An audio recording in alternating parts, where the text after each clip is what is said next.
Ladies and gentlemen, brothers and sisters, comrades and friends, today I'm going to be Professor Ian Phillips for the course Education 101. This is the 8th lecture in the series on lesson planning, and I just want to say before we get started, timestamps will be in the description below, so do feel free to refer back to anything or skip forward at your leisure. And so, without further ado, let's get right on into it today. We're not really going to talk about special education and case law too in depth with our little review here. I'm going to try to keep it to about a minute in total because, quite frankly, there doesn't really need to, there's so much to talk about that we would just be here all day. And so let's get to it. So what are some main components of special education? Well, you have the IEP, or the Individualized Education Plan, which is essentially a document that mandates the provision of accommodations, the provisioning of accommodations to special education students with disabilities.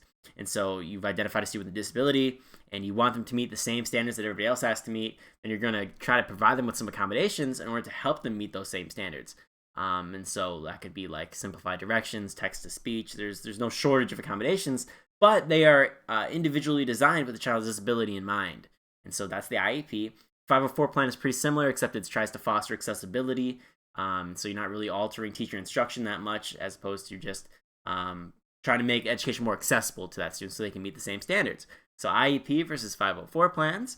And then you have the RTI process, which is a process where there's different tiers of interventions trying to target at-risk students, as well as identify students for special education needs. I hate the practice of RTI. I think it should be outlawed. Not a fan at all.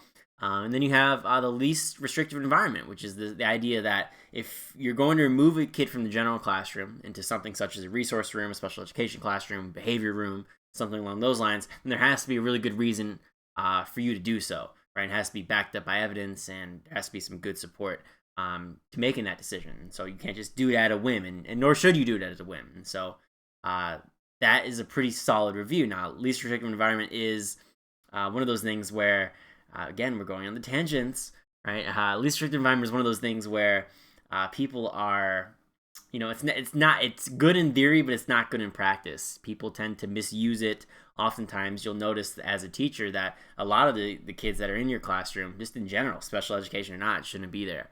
And they should be in a place where they can get more individualized instruction, because that's what they need. They need the individualized instruction because they can't necessarily learn as much as they need to in a group setting. But a least restrictive environment will say, okay, yes, they might not learn as much, but they're getting those that social and emotional development that they would not get, that would be hampered if they were pulled from the general classroom. And so these are just some easy topics to talk about. Case law is important just so you know your rights and the rights of your students, even if you don't know the names of them. It's important to generally have a little bit of a background in that.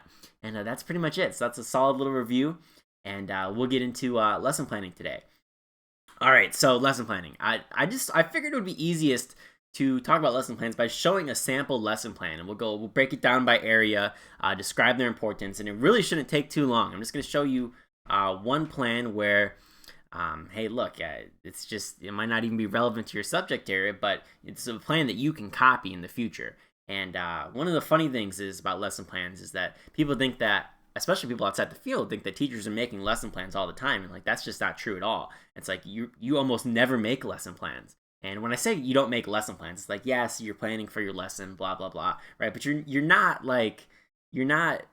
doing them in depth. You're not making these extremely formal lesson plans. You're doing lesson plans that are very minimal in nature. And so you're just really putting your thoughts to paper very quickly just to know what you're going to cover for a particular day or particular week.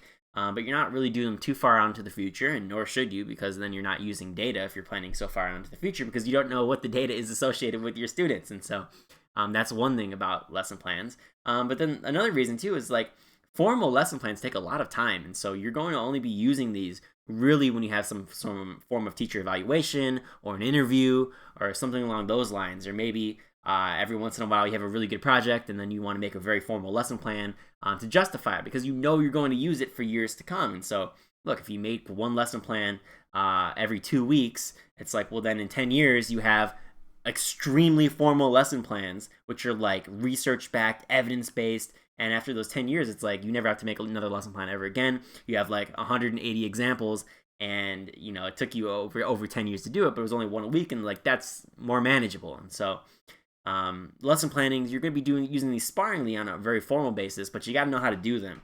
Like when I was a student teacher, for example, we used to make lesson plans relatively often, and we had these little templates and whatnot, and each template varies for lesson planning, but I think the primary message is that you have to know how to do them, and even if you're not going to use them every day, it's just one of those skills that's more on the theoretical end and one of the more academic side of teaching. So it's not necessarily related to professional knowledge in the sense of something that you're going to do on the job. It's more so something that you got to have the academic background for, and so it's no different than like grad school, for example, or undergraduate, where you have some random worksheets, or you're learning about theories and whatnot in education. It's like nobody talks about educational theories when you get to the field of education. Like that just doesn't exist. And so, I mean, it's just more the academic side of things, and that's what the lesson plan does. And really, the whole goal of lesson planning is to put your thoughts onto paper, and so that way people can see what your thought process was for implementing what you did, or making the judgments and decisions that you made in the classroom. And so, look, you could have a fun lesson plan, and you could think that it's the best lesson plan in the world, right? And then somebody sees it, and they're like, "Why on earth did they do this? Like, this is stupid. I don't like this. Why would they choose this? They look terrible because of this." And then you're gonna say to yourself, "Well, the reason I did this, here's my lesson plan. This is why I did what I did." And so you'll have a bunch of different areas to show why you made the decisions in which you did. And so you'll have like title, subject area, grade level, state, class size, lesson length. That took like 2 seconds, right? But then we get to the meat of things, right? So objective/goals, state standard, procedures.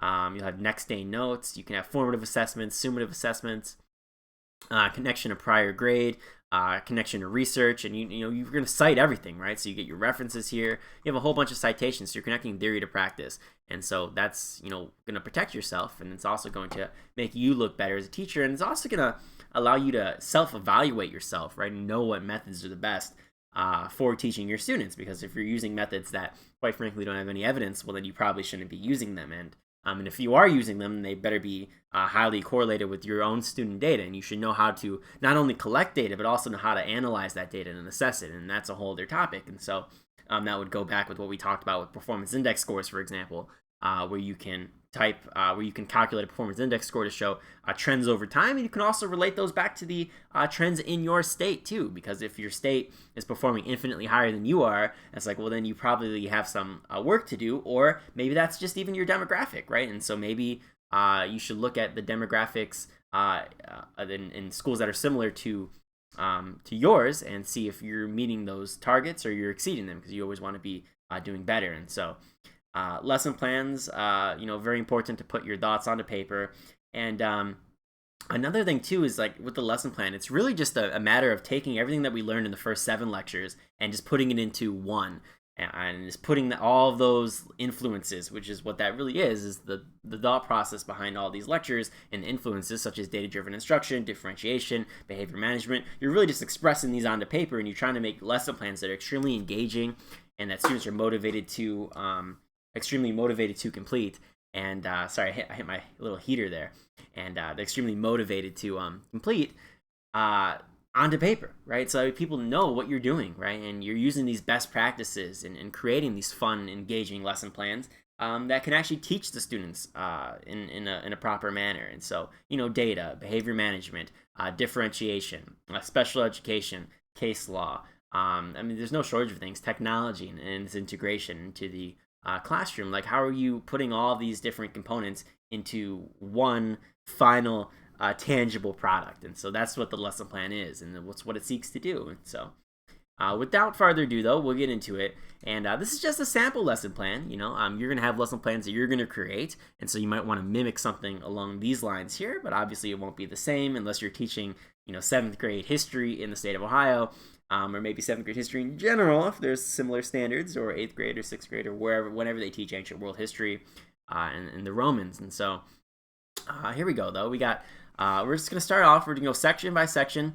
explain the thought process behind these, and eventually by the time we get to the end, you guys will have worked through the entire lesson plan and just know what a really good lesson plan would look like, right? If you show up to an interview and you don't have a lesson plan in hand, they're going to look at you like, well, they won't look at you poorly, right? But they'll say when another candidate comes in who did have a lesson plan, wow, they were extremely prepared, and they must really want this job, and it's just nice, and they don't know anything about you too. Like if I'm an interviewer and I'm interviewing you as a teacher, right? I don't know anything about you, right? I know what your resume says, and I know what you're telling me, but I don't necessarily know what the thought process is when you're going into lessons. And so you'd want to take some of your best lessons, and then make a really solid lesson plan for those lessons, and show these interviewers and say that, hey, look, this is what I can bring to the table. These are some of my better lessons. Won't look like this every day, and they don't expect them to look like this every day anyways. And so, but this is what I can bring to the table, and hopefully I can, make a positive impact in your school.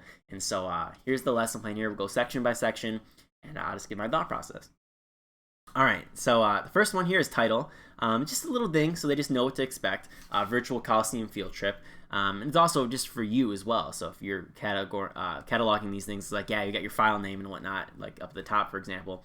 But, it's nice to just have the ability to just look at the title and know exactly what it is. And so next up here, subject area, social studies. Boom. Really easy, straightforward. It took you 1 second to do, and you get a whole other section of your lesson plan. Like, how nice is that? And it's providing context for people who are reviewing your lesson plans, which is your assistant principal and your principal, or your department chair perhaps is reviewing your lessons, or people that you're collaborating with. They get a little bit more context to your lesson plan. And so social studies, how do we get even more context? Well, grade level, 7th grade, state, Ohio, class size, 20 students, lesson length, 60 minutes. And so right there, in like 1 minute, we have 6 different sections that provides a lot of detailed background information to your lesson plan, right? And you got to think about it this way, right? And it's important to label some of these things, like grade level, for example, 7th grade. And now you could be doing this for school as well, like making a lesson plan that looks like this, which is why it's important to do some of these, because then you could use them for school if you need to, such as graduate school or undergraduate or wherever.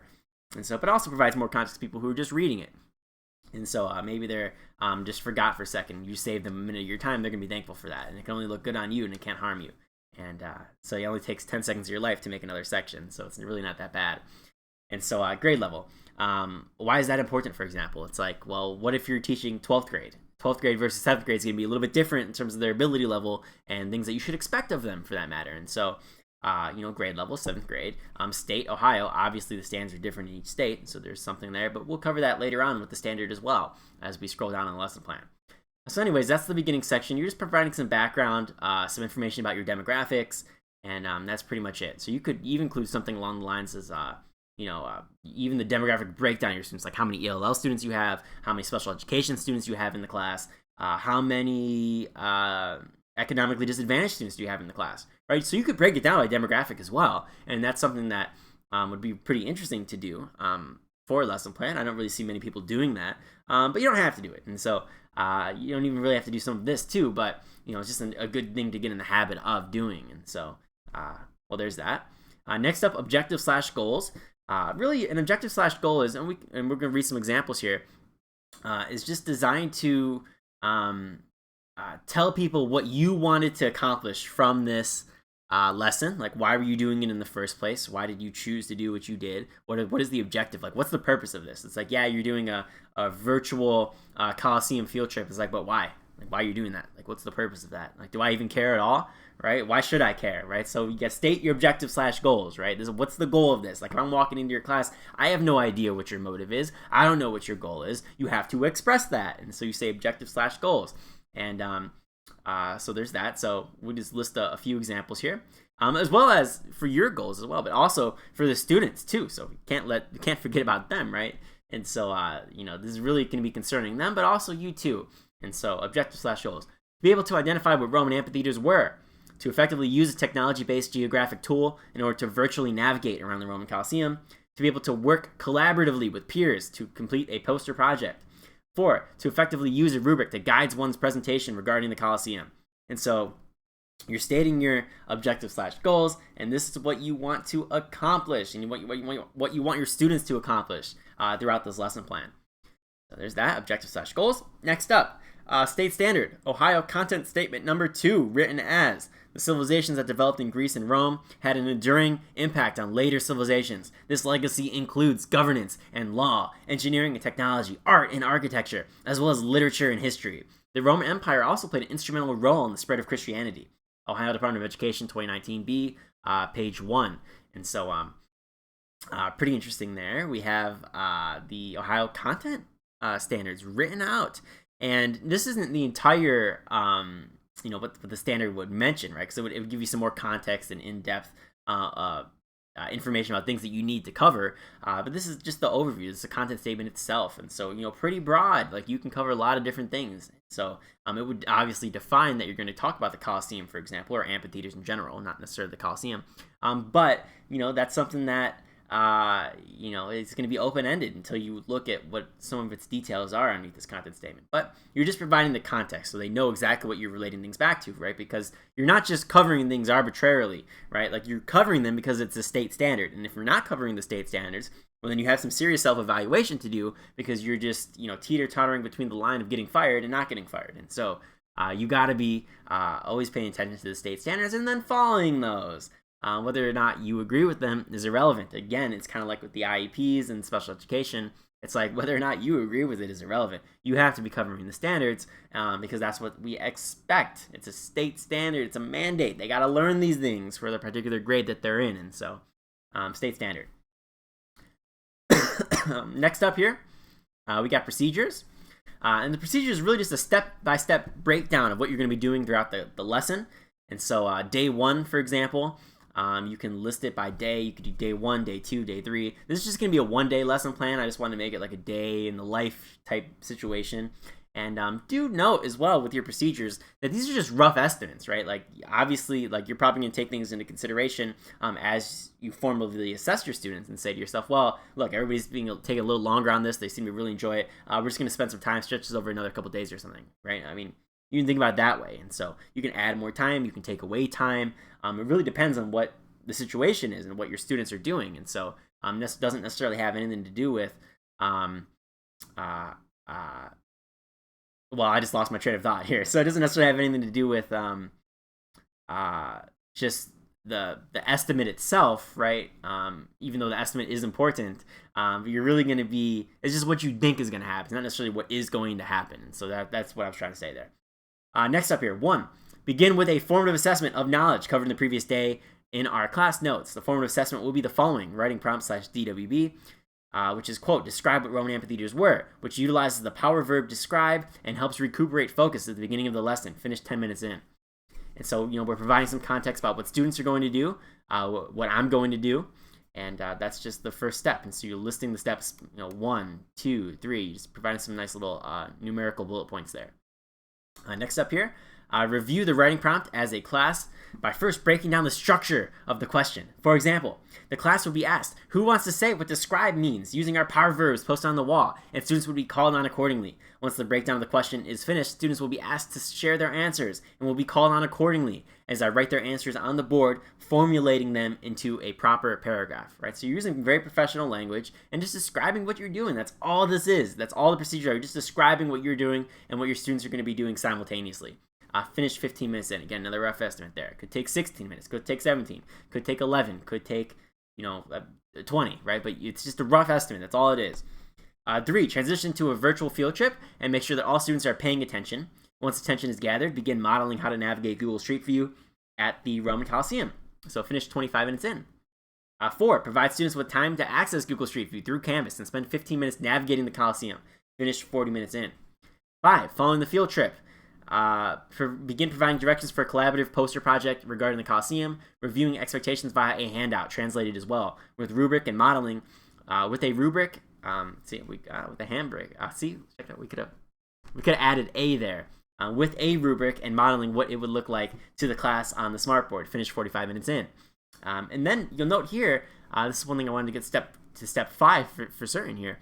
You'll notice Appendix A, Appendix D. And so what would be in Appendix A and what would be in Appendix D? Well, those are just going to be your little references, your resources that you're referring to in the procedures. And so, for example, directions for a collaborative poster project regarding the Colosseum, review expectations via a handout, right? So that's going to be in one of the appendices. And a rubric, right? That's going to be in one of the appendices.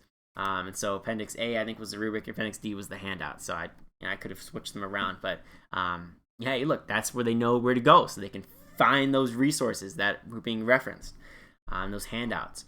Next up, 6, allow students to work collaboratively with a partner, randomly assigned from Wheel of Names. Be sure to encourage ELL students to use translation software, monitor progress, and answer any questions. So you're saying what you're going to do, what the teacher's going to do in general. Then you're also saying, look, they can work collaboratively with a partner, randomly assigned from Wheel of Names. And why are we hyperlinking in here? So they can go right to the website if they want to click on it. And it'll take them right to the Wheel of Names. And well, it's just a nice way to show what your resources are and have some more transparency and show that you're integrating the technology into the classroom. And so as opposed to just referring to it, you just have the hyperlink. It just looks a little bit better, right? And it doesn't take really much effort to do so, right? All you do is you highlight a word. All you do is you'd highlight a word, and then you can either go up top of Word and you can say hyperlink, or link, I think is what it says, or you can just I maybe just right click and maybe you'll be able to find it there. But then it'll pop up a window, and then you'll just copy and paste the link from the website into the there'll be like a little spot for the link. You can name what the hyperlink would say, such as Wheel of Names, or you could put, I don't know, carrots or something, right? It's the first thing I thought of, or leaves falling from the sky, right? And it'll just underline in blue, and then you just click on it. But I usually got to hit Control and then left click, and then it'll take you right to the website. Anyways, next day notes. So we finished all the procedures now, right? You can see they're very formal, right? They're giving you a step-by-step basis of what the teacher and what the student's doing. They're breaking down the times. We're providing appendices, or appendices, however you say it, for resources and handouts that we have. And then we're providing hyperlinks as well. And then at the very end here, we're saying next day notes. So continue with poster projects. So this is just something to know where you left off from the last class. All right, next up here, formative assessments. So this is, again, formative assessments are in the moment, right? How you're assessing the situation at any given time, and how you can, and how you're going to try to, tailor your lesson to make it more individualized to the students and meet their individual needs based on the data. And so how are you collecting that formatively? This is basically all it's saying. So formative assessments, so you just list it, 1, 2, 3, 4. We'll read a couple of them here. It's continual monitoring of student progress during their daily writing prompt. Note, so we'll put a note, so we'll provide more context. Their performance on the prompt will directly impact future instructional decision-making via necessary elaboration/reviews. See, this is something you could you make it once, you just copy and paste it on every other lesson plan you ever make for all of time, right? And so that's pretty straightforward. You're always monitoring the progress of students, but it's just a nice way that you can just, put your thoughts to paper, because that's what you're going to be doing anyways, and that's what your actions are going to be anyways in the class. So just list it. That's all you got to do. Number 2, continual monitoring of student engagement during their virtual field trip. Note, help students with navigation. 3, continual monitoring of student progress during their posters. Note, if anything needs to be clarified, then it will be throughout the work session as a result of the assessment. Additional time may also be needed if the majority of students are not completed with their posters, but that will be farther assessed tomorrow. Then you'll say 4, continual monitoring of student engagement concerning all collaboration will also ensue, with the teacher prompting students to work with their group members and redirecting those who stray away. Those who do not participate in their group or make fun of other students will lose points off their grade according to the rubric, and participation will be noted on a piece of paper. So again, we're adding another appendix there, Appendix B, for another rubric, so an effort rubric. And then we'll get to the summative assessment. So what's the final product that these students are going to be creating, and how are you finally assessing everything for this whole objective/standard? So what's going to be, how are you summatively assessing that? And so on. So it's a big project usually is a summative assessment, a big test, a quiz perhaps. So you'll say the final poster itself is the culmination of collaborative efforts. The presentation of the poster to the rest of the class. Those are your summative assessments. You say, note, while the presentation is not necessarily gauging understanding, it attempts to help students become better acquainted with sharing information with others in a formal manner that is a classroom theme. And so you say to yourself, okay, well, why are students presenting things, right? Because the standards don't say that students have to present information, right? If you ever read standards, they never say that. But it's an important skill that you can.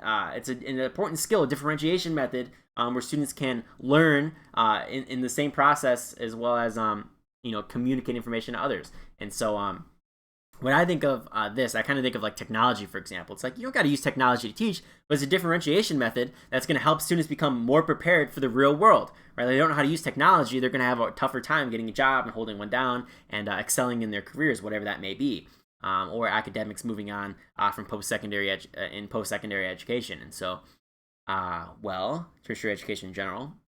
So you could say the same thing here with presentations. It's look, it's just preparing them. You go to the workforce, you want to be able to communicate your findings with people. And also just be able to talk in general in a nice business, professional, communicative manner.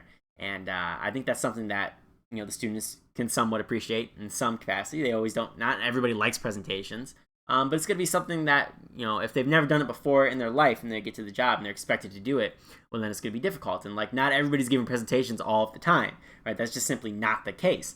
And so it's going to be pretty rare that somebody's going to be a manager and they're going to be giving a presentation on like a PowerPoint and whatnot in front of a bunch of colleagues. So like, yeah, the chance that that's going to happen is like pretty slim, right? And maybe some people do that, maybe some people don't do that. But one thing you'll say is like, okay, what about training somebody, right? Let's say you're just you're a fellow worker alongside your fellow man or woman, and you want to help them out, right? Well, you're essentially giving a miniature presentation when you're doing so because you're modeling what you're doing into these other people who are being trained on the job. And maybe they're trained by their manager, but they're also probably going to be trained by another person actually doing the job as well. And so you got to know how to just, do some of these. Just practice. Really, it's all it is. And so, there's that.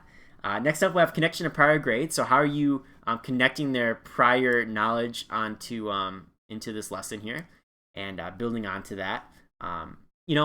Connection to prior grade, not everybody includes this in their lesson plans. And I really do think that they should, right? Because if you know what students have learned in the past, right, you can bring up some of those same concepts in the future when you're covering your lesson plans. And I just feel like they appreciate that in some regards. It helps keep things that they've learned, topics that they've learned in the past, fresh in their minds. And that also really shows people that you know what you're talking about with your content. It's like, look, if you're teaching 7th grade and you know all the 6th grade history standards, that just makes you look better and you're more deadly as a person there because you can connect some of those themes and concepts back to 7th grade. And I think students and hopefully others will appreciate that. And so, what are you going to do, though? How are you connecting to the prior grade, though? You just write down the standard, right? So you say the standard. Geographic tools can be used to gather, process, and report information about people, places, and environments. Then you put the citation there, right? So show them where you found that standard. So that make sure you're on the right page. So that makes sure that you're on the right page. And say Google Street View is a geographic tool. Helps relate the content to the prior year and reinforce old skills. And so, pretty cool, right? So, Google Street View is what we're using here. And it's just, you're saying how the standard connects to what we're talking about here. Anyways, connection, and you don't got to do this for like prior standards from your grade. Just do this for ones from previous grades. And I wouldn't go too far back, right? But you can just, go back a grade or two and maybe that'll be fine. You don't even have to do that, but you can. Next up here, connection to research. Now, this is the most important part of the lesson plan. You could argue that the standards or the procedures are, and it's like, yeah, for a game, right? But if you're making a formal lesson plan, this is going to be one of the most important parts, right? You want to be citing everything. And so understand, where you got your ideas from. That's what you want people to understand. And, why did you make the judgments that you made? How did you come to those decisions? And if they don't know how you came to those decisions, and you're just doing it arbitrarily, well, then you're not using data. And so, connection to student data could be another section that you could put on the lesson plan. But oftentimes, that's just simply not put on lesson plans. And it's one of the things that you could do, and it would be pretty interesting to do, such as putting demographics, for example. But it's not necessarily mandated. You don't necessarily have to do it, although it is a very, very good idea to do so. But that's unique to your own demographic and some of the past research that you've done with your students, and because you're going to be assessing their data all the time. So what are your findings as a result of that? What are their performance index scores looking like?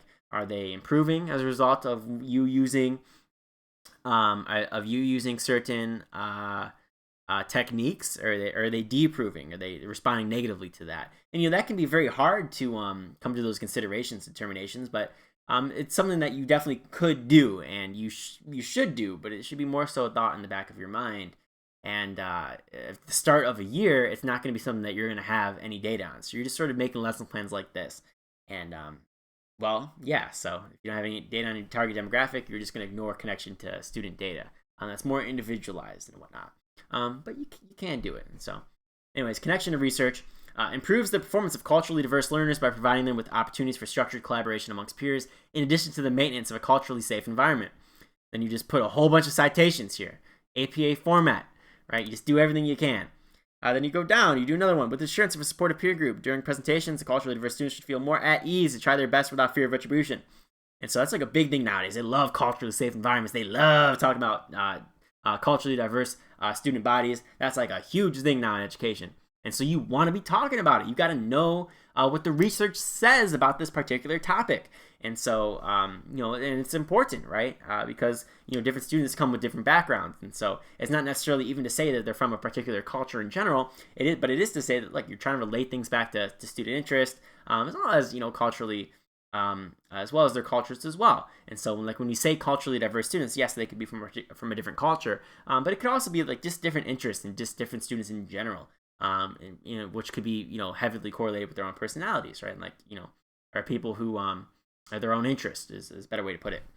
And so next up here, we got 3, the use of language translation software allows for students to feel more at ease about the content. Use of clearly defined rubrics to help provide a roadmap for lesson engagement, reduce anxiety, aid the feedback process, support student self-regulation. So there's that. So you're talking about rubrics here. What's the data behind rubrics? Why should you use rubrics at all? Are they important? Why do I care about rubrics? Can't I just rip them up and throw them in the trash because they take a long time to make? Well, you're just providing the evidence for why you are using rubrics. Why should people care about that? Next up, we got 5. Field trips are a great way to motivate, connect students to classroom concepts, increase their knowledge foundation, promote future learning and higher level thinking strategies, trigger interest development. And so talking about everything about field trips there. Partial grading based on effort will help to improve student self-efficacy, resulting in an increase in the willingness of students to try. So that's pretty cool. So you feel more confident, willing to try. 7, use of modeling to foster student growth via scaffolding. There's also additional built-in scaffolding to the direction sheet for assistance with modifications/accommodations, and we'll look at that here in a second. Integration of technology to help foster skills with real-world applicability, as well as to help differentiate content via project-based learning. And so you got some PBL, project-based learning. You're putting some useful citations for that. Assessment of their prompts will be eased using a assessment of their prompt will be eased using a DWB worksheet for optional assistance with the prompt. And so, U.S. Department of Education 2014 Blue Ribbon Award, right? You're putting this down here. And then you just, Appendix C, so you're putting that worksheet down as well. So that's the writing prompt at the start of their class that they had. And then you're just going to put all your references down like you would in any APA paper. And you don't even got double space or any single space. It's totally fine. But just put the APA citations. Make sure you're doing citations or in whatever format you're doing them in. But APA's the one that everybody uses in education, so use APA. And if you're having a tough time with citations, by the way, it's really not that difficult to learn about citations. So let me show you real quick here. You just get on, here we go. You just go to something called Google Scholar, and Google Scholar is awesome, right? So you can do a bunch of stuff here. So let's say you're looking at post hoc power tables and commentary, right? So here we go. We got a nice article that we want to read, right? And maybe you're reading the article, maybe you're not. But if you want to cite the article, all you do is hit cite down here. Boom, pops up with the APA citation. And now these aren't always right, these APA citations. Sometimes they're a little wrong. So you should know how to do APA yourself. And it's pretty easy. It's very easy. It's very straightforward to do. But you can just do this on Google Scholar, and it'll really help you out, especially when you're first getting started. And it's very difficult to cite things when you're first getting started because nobody explains it right. So let's say you have a citation like this. So hey, we could even copy and paste, or we'll just keep it like this here, right? So it says length, r.v.2007, right? So what does this mean? I don't know what that means, right?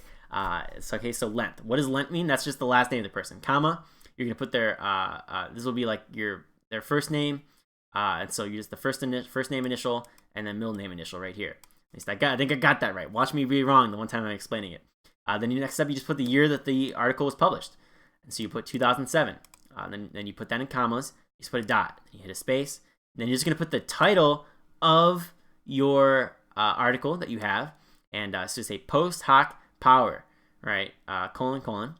And then because there's a subheading there, so a subtitle. And then you put tables and commentary, right? And you'll notice it's not all capitalized, right? Only the P is capitalized. And you could also capitalize that T too. So if you know what you're doing, you would capitalize that T as well.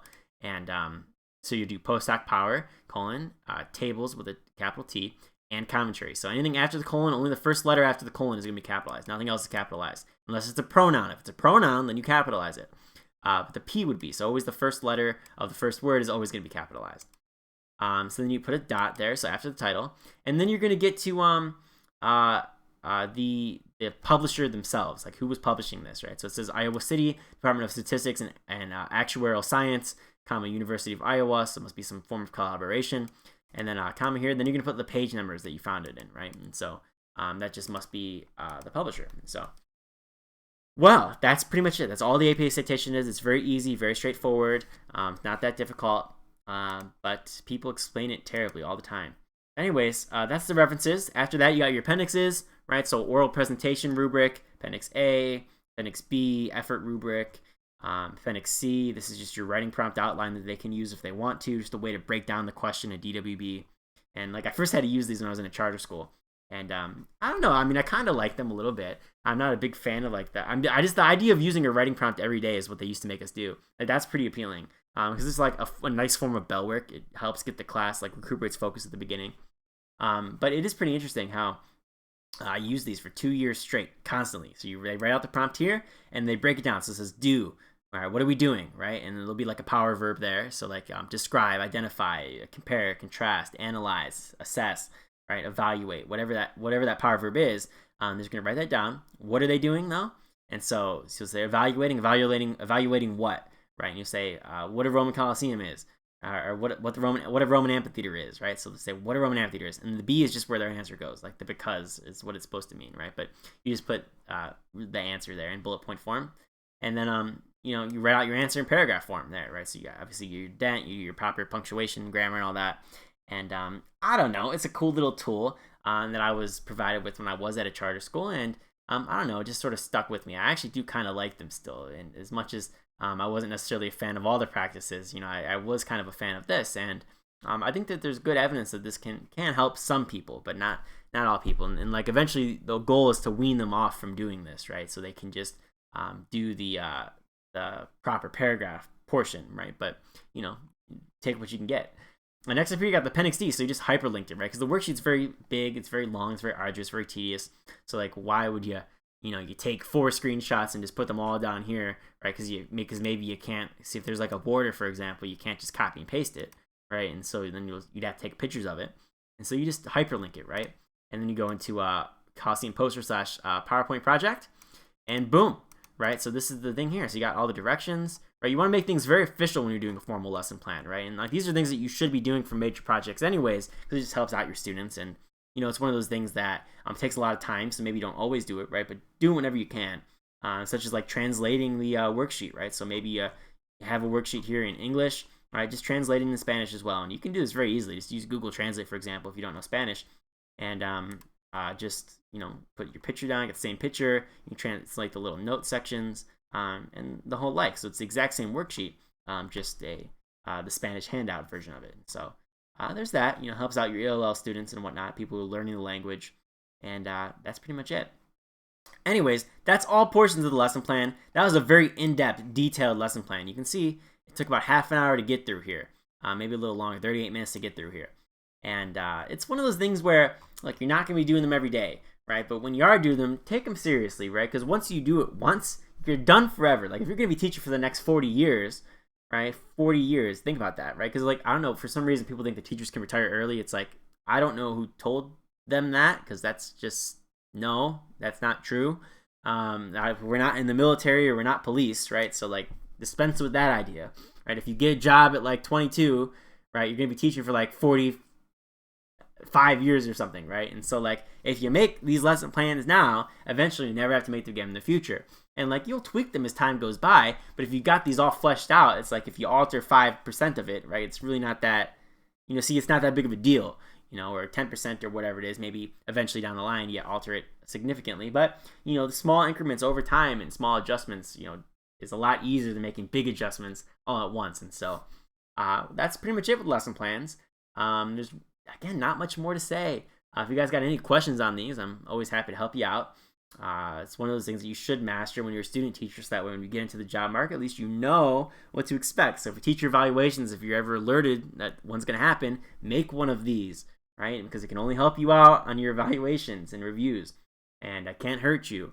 And then if you're a going for an interview, always make one of these, right? And just have a really good lesson at hand, and it can only benefit you in the future because people like to see that. They love to see teachers who have lesson plans because they know it's very formal and you're expressing your thoughts to them on paper. Because again, they don't know you and they want to see what you're able to do. So that's pretty much it on lesson plans. Pretty quick lecture today. All I gotta say is, thank you very much for watching. We're gonna have one more lecture after this one. It's gonna be the most interesting lecture in the entire series. Student teaching in the job market, or student teaching, just career advice, all that stuff. And it's one of those things that, like, I wish I was given the lecture when I was a student myself. And I actually gave a guest lecture at Cleveland State University on this topic when I was last year. And because people, they have no idea. Like, student teachers have no idea what they're getting themselves into as a teacher. It's like they don't have a clue. And, they think that the world is all sunshines and rainbows. And it's like you get into the field and you're like, whoa, like this was a lot different than I thought it was going to be. And you also have a lot more pressure, too. So things are a lot more high stakes. And so it's also just difficult finding a job, too. Like in the state of Ohio, right, it's like you have, 10, 15 teacher positions that open up a year, right? Let's say 15. Let's be nice. Let's say 15. At least half of those, at least minimum, are going to somebody who knows somebody. So it's nepotism, right? And then you're competing for the other 7 or 8. Well, how many people are competing with the 7 or 8? 400, right? So if you're not in that 7 or 8 out of 400, it's like you're just going to have a horrible time. And so you want to be prepared for these things. And so, I'm trying to give you the best advice that I possibly can. And with that said, we got one more lecture.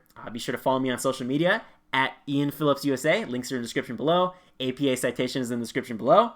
And thank you very much for watching. Bye-bye.